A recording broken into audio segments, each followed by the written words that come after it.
एक जंगल था, उसमें जादुई पौधे हुआ करते थे। वहाँ पर एक परी रहा करती थी, प्रीशा नाम की।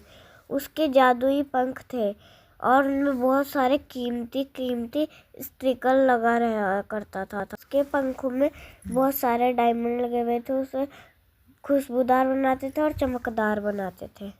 उसके पंखों की रोशनी से पूरा जंगल खिल जाता था। फूल लेने के लिए चली गई।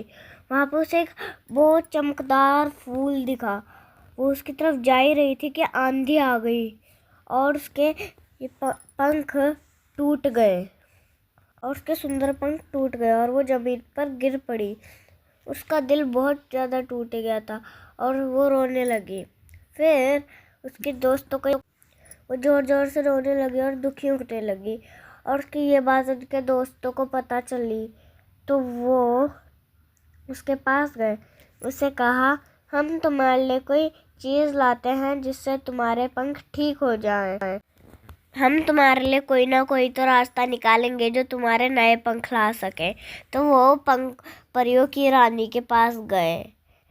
वो जादुई परियों की रानी के पास गए।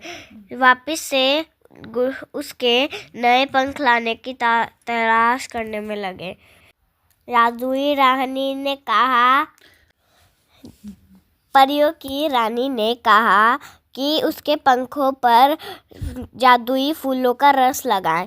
तो वो सारी चिड़िया बनकर रस लेने के लिए चली गई और उन्होंने उसके पंख पे लगा दिया।